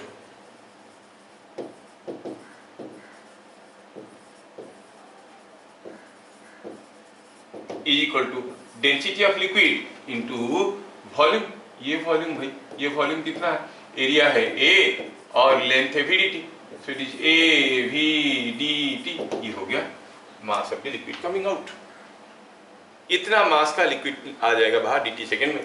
तो change in momentum of liquid, ये जो मास निकल के आया क्या वेलोसिटी में? v वेलोसिटी में. तो आप कहोगे रो AVDT into v is the change in momentum.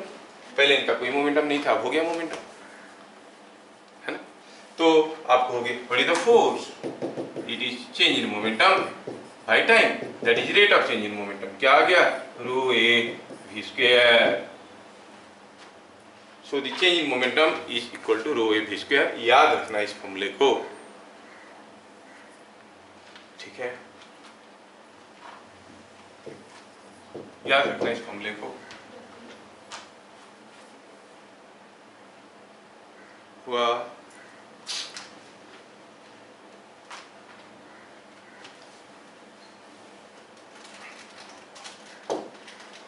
I can give you another case.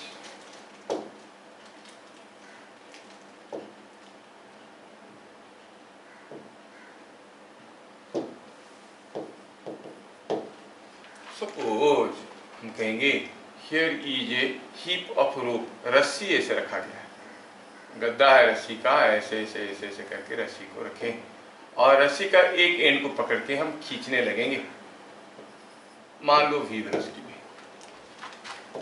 The rope has mass per unit length, lambda kg per meter, mass per unit length lambda kg per meter. What force is required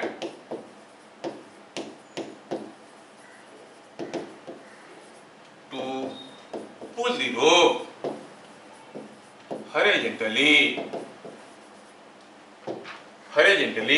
with speed v?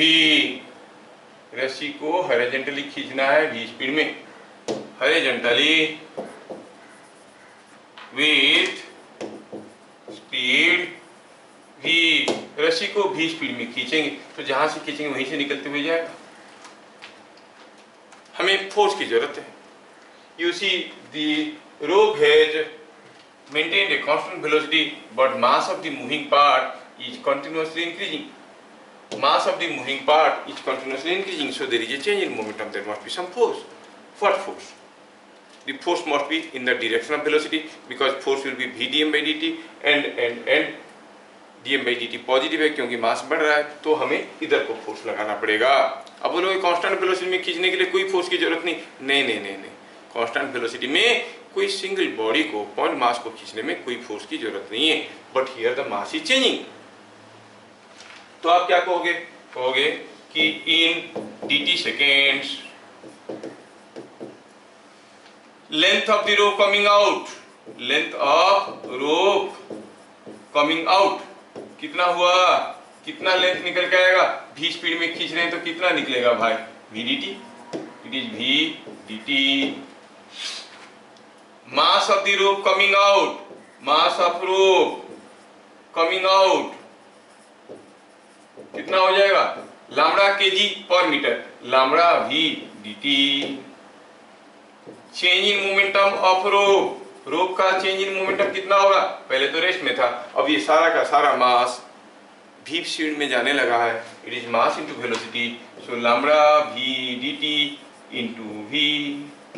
What is the force? हाँ, it is rate of change in momentum that everyone knows, delta p by delta t is lambda v square, so the force required is lambda v square.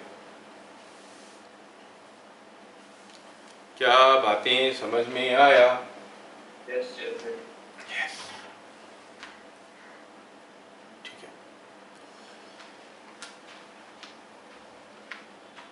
तो ये था हमारा point number 12।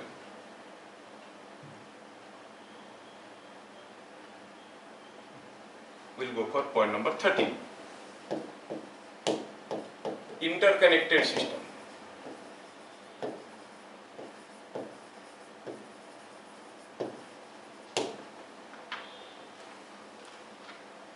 Suppose some masses are connected by threads and all that, you know. In that case, the change in momentum along the thread has to be equal to the force applied along the thread into time. तो याद रखें, delta p along thread is equal to change force applied along thread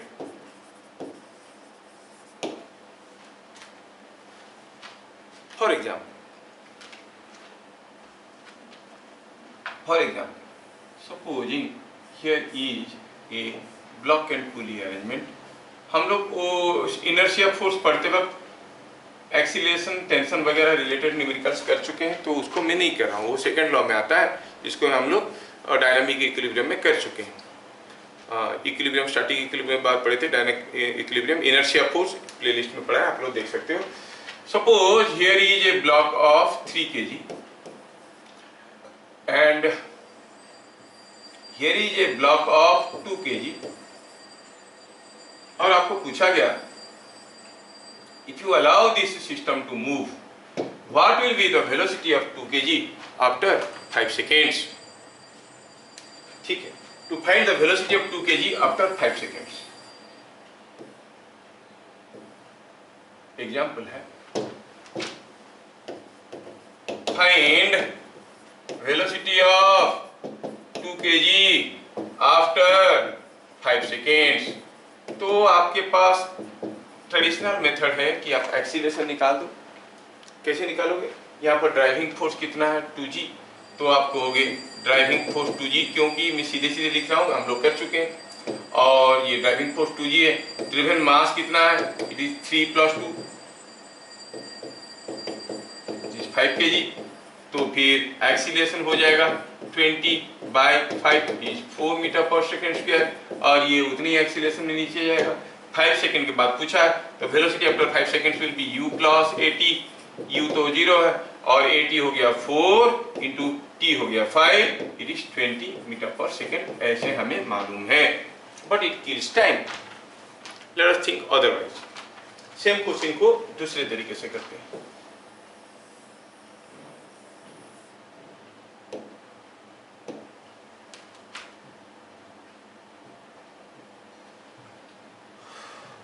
चलिए अब हम देखें कि ये interconnected system है। सेकंड मेथड में what is the driving force, कौन चला रहा है? ऑब्वियसली ये खींच रहा है, it is moving because of 2g। ठीक है, कितना समय के लिए खींचा? 5 सेकंड्स के लिए। तो जो चेंज इन मोमेंटम होगा वो कितना होगा? f × t, 20 × 5 100 kg metre per second. लेकिन जो चेंज इन मोमेंटम होगा, जब इसका वेलोसिटी होगा v, तो इसका भी तो होगा v, दोनों का v होगा। तो मोमेंटम अलोंग द थ्रेड कितना है? 3v + 2v, तो आप कहोगे 3v delta p is again, थोड़ा सा रुक जाते हैं, delta p is again change in momentum, मतलब final momentum minus initial momentum, और ये इनिशियली रेस्ट में था, so final momentum is coming 100 kg metre per second. Final momentum क्या हो गया? 3v + 2v, momentum along the thread. ये मत कहना कि सर ये वर्टिकल है, हॉरिजॉन्टल है, total momentum will be this square + this square whole. No, along the thread, I am talking about interconnected systems. Momentum along the thread is equal to 3v + 2v, and that is equal to 100 kg metre per second. This is nothing but momentum along the thread. तो यहाँ से आपका v कितना आया? 100/5 is 20 metre per second. तो सीधे सीधे हम निकाल सकते हो 2g × 5 टोटल मास, एकदम मोमेंटम। क्या बात समझ में आया? Yes, sir. आप एक्सेलरेशन निकाल के भी वेलोसिटी निकाल सकते हो। Let us think another case.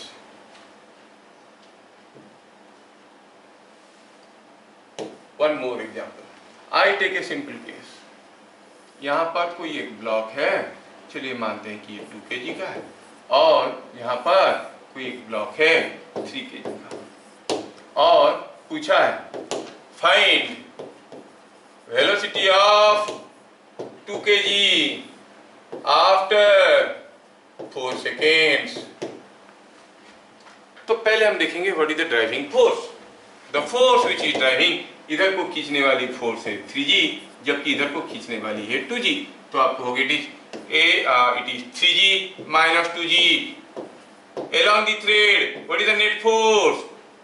3G minus 2G. For how much time it was acting? 4 seconds. So change in momentum, that is final momentum minus initial momentum, which was 0, equal to it is G है. G मतलब 10 है. 10 into 4, 10 into 4 होता है 40 kg metre per second, 40 units. तो final momentum हो गया ये. Final momentum किसका? फॉर द ब्लॉक्स और the system along the thread. अगर ये जा रहा होगा V में तो ये भी तो जा रहा होगा V में. तो आप कहोगे 2V plus 3V. Why plus? Because both of them are moving in same direction along the thread. Sir कैसे ये ऊपर ये नीचे? नहीं along the thread. ये भी इधर जा रहा है, ये भी इधर जा रहा है along the thread. ठीक है. 2V plus 3V is equal to 40 और V will be equal to 8 metre per second. आप एक्सेलरेशन निकाल के भी कर सकते हो, but this way it appears more easier.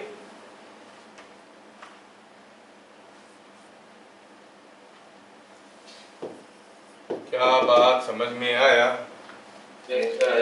I'll give you a set of questions जिसको हम लोग अगले क्लास डिस्कशन कर लेंगे. आज तो मैं पहले थ्योरी पढ़ाने की कोशिश करता हूँ. मेरे ख्याल से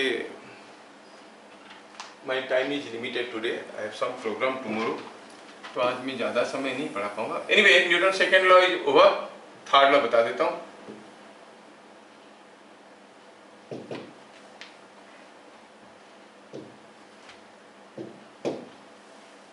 न्यूटन्स थर्ड लॉ सबको मालूम है, कितना इजी है.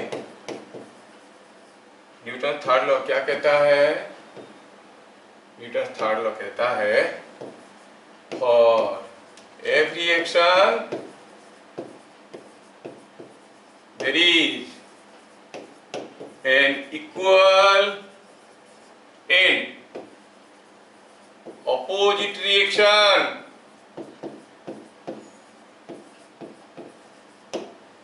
ये हो गया statement. For every action there is an equal and opposite reaction. सबको स्टेटमेंट मालूम है. एक्शन क्या है? Action is the force. For every force you apply, there is an equal and opposite force. What is action? कभी कभार थोड़ा बहुत confusion आता है जिसको हमें लिखना पड़ेगा, समझना पड़ेगा. अगर मैं कोई एक ब्लॉक को कोई एक फोर्स ऐसे लगाता हूँ, सपोज मैं 10 न्यूटन का फोर्स लगाया. ये छोटे बच्चों का क्वेश्चन है, आप लोगों को आता होगा. अगर मैं 10 न्यूटन का फोर्स लगाया इस ब्लॉक के ऊपर, तो वो भी मुझे 10 न्यूटन का फोर्स वापस देगा. तो मैं दे रहा हूं 10 न्यूटन, ये दे रहा है 10 Newton. Will they cancel out each other? देखो तो मैं जब इसको 10 न्यूटन फोर्स लगाया, ये ब्लॉक पुश होकर आगे गया. लग रहा है कि जैसे मेरा फोर्स उसकी फोर्स से ज्यादा है. My action is more than the reaction and they are not cancelling out. देखो इसका मतलब इससे पता चल रहा है कि as if action is more than the reaction. लेकिन कहा गया कि action and reaction are equal and opposite. To avoid all this confusion हमें क्लियरली समझ में आना चाहिए कि what is action, what is reaction. हम जानते हैं कि जब भी कोई फोर्स को a force to be manifested to it comes into action, और कोई फोर्स कम्स इनटू प्ले, कैसा होता है? कोई एक एजेंट रहता है जो बॉडी के ऊपर एक फोर्स देता है ना. किसके ऊपर? किसी ऑब्जेक्ट के ऊपर. तो किसी फोर्स को प्ले में आने के लिए, मैनिफेस्ट होने के लिए, you always need an agent और एक ऑब्जेक्ट. एजेंट ऑब्जेक्ट के ऊपर फोर्स देता है. तो व्हाट इज एक्शन? ध्यान रहे कि action is force of agent on object. और रिएक्शन क्या है?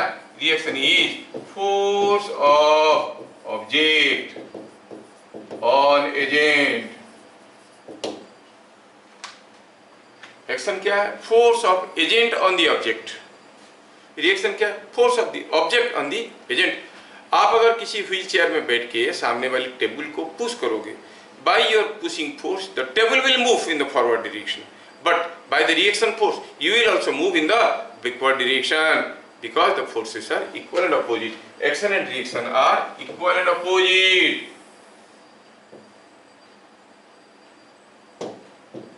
तो जो चीजें हमें समझ में आ रहा है उसको लिखेंगे. तो why they do not cancel out? कोई बॉडी के ऊपर अगर दो फोर्स आता है, एक 10 न्यूटन का ऐसे, एक 10 न्यूटन का ऐसे, तो नेट फोर्स तो जीरो होता ही है, net force is zero because the two forces are acting on a body.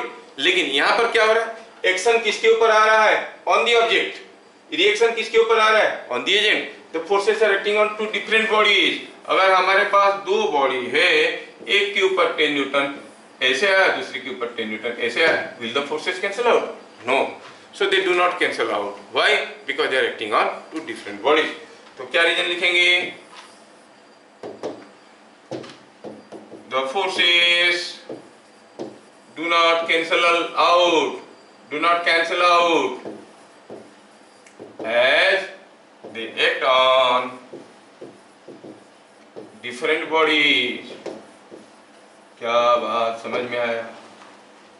अच्छा, पहले एक्शन होता है कि पहले रिएक्शन होता है? साइमल्टेनियसली होता है। जैसा एक्शन शुरू तुरंत रिएक्शन शुरू। ये नहीं कि मैं तुमको मारा फिर तुम मुझे मारा, नहीं, it's not like that. The forces do not cancel out as they act on two different bodies, act on different bodies और they are opposite in nature. मतलब अगर एक्शन इज अट्रैक्टिव तो रिएक्शन कैसे होगा, अट्रैक्टिव होगा कि repulsive होगा?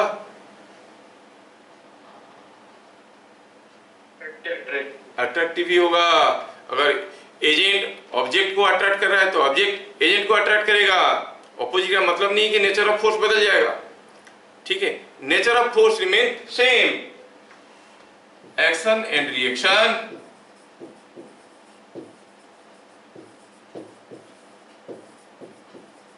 have same nature of force।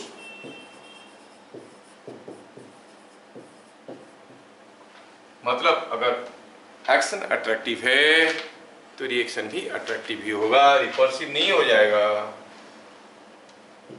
क्या समझ में आया?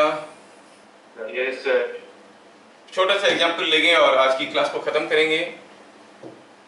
तो क्या क्या चीजें समझ में आया कि action and reaction are equal and opposite. Action is the force exerted by the agent on the object, reaction is the force exerted by the object on the agent, they are equal and opposite।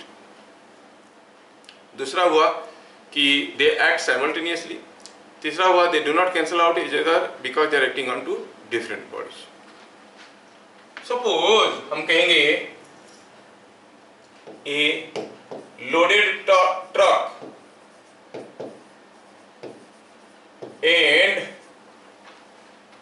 a small car moving in opposite directions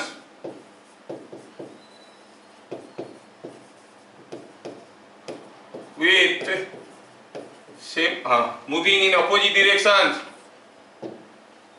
collide।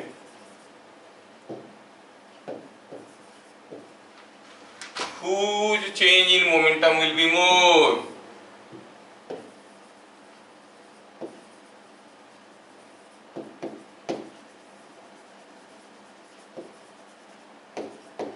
Is more, ऐसे करके पूछा। सोचो कि एक truck है और ये car है, दोनों अपोजिट डायरेक्शन में जा रहे थे और हुआ यूं कि दोनों एक दूसरे को टकराए, ठीक है, दोनों एक दूसरे को टकराए। अब ड्यूरिंग दिस कोलिजन ये इसके ऊपर जितना फोर्स लगाएगा, ये इसके ऊपर जितना फोर्स लगाएगा उतना ही फोर्स तो ये भी इसके ऊपर लगाएगा। Same force is acting on both of them for same time. ये जितनी समय के लिए लगा रहा है वो भी उतनी समय के लिए लगा रहा है। Same force same time, same change in momentum. इसका चेंज इन मोमेंटम होगा, the change in momentum of this one will be in this direction, change in momentum of this one will be in this direction. दोनों का change in momentum equal and opposite होंगे, magnitude of change in momentum will be same. क्या बात समझ में आया? They undergo because same force is acting on both of them for same time. ये मत सोचना कि ट्रक ज्यादा वजनदार है तो उसका मोमेंटम नहीं बदलेगा, कार का बदलेगा, दोनों का बराबर चेंज इन मोमेंटम होगा। तो आंसर क्या लिखेंगे? बोथ अंडरगो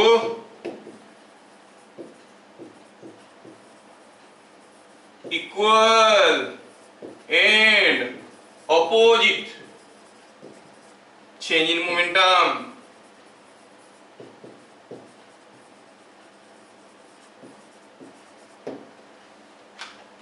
ठीक है. Suppose I give you another case.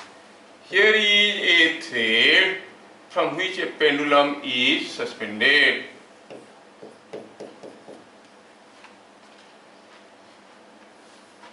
Adyasha और खुशी बताएं आंसर इसका. आद्याशा तुम बताने के लिए तैयार हो?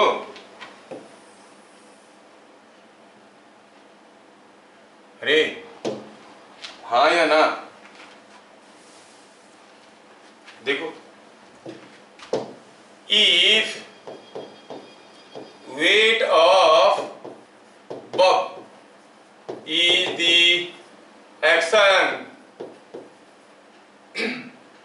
then what is the reaction? चल खुशी बताओ. हम जानते हैं कि for every action there is an equal and opposite reaction. Action is a force. Weight of this bob is also a force. अगर ये हो गया एक्शन तो बताओ रिएक्शन फोर्स कौन सा है? खुशी के लिए पहला मौका. I am waiting. अगर वेट हुआ एक्शन, सोमनाथ क्या बोल रहा है? टेंशन. सोमनाथ ने कहा टेंशन. लेकिन अभी अभी थोड़ी देर पहले आप देखे कि नहीं देखे कि action and reaction act on two different bodies. Don't you see action and reaction are acting on the same body. तो how come it is possible? इसका फ्री बॉडी डायग्राम में वेट भी आएगा और टेंशन भी तो आएगा. तो टेंशन कैसे हो सकता है? जिस फोर्स से बॉब अर्थ को. हाँ, तो आपको टेंशन अगर पता करना है कि what is the reaction force, तो पहले वापस चलो, सोचो कि क्या था action. What was action? Action is the force of agent on object. Reaction is force of object on the agent. अब इसका जो weight है, अगर हम इसको एक्शन मानेंगे तो ये एक्शन कौन लगाया इसके ऊपर भैया? Who is giving this weight? Earth. Earth is pulling this one. तो Earth is the agent. This is the object. तो रिएक्शन क्या हो जाएगा? Object on the agent. मतलब इट इज बीइंग पुल्ड. ये जब अर्थ इसको पुल कर रहा होगा, ये भी अर्थ को पुल कर रहा होगा इक्वल एंड अपोजिट फोर्स में. सो आप क्या कहोगे? कहोगे reaction force is the force of Bob on earth.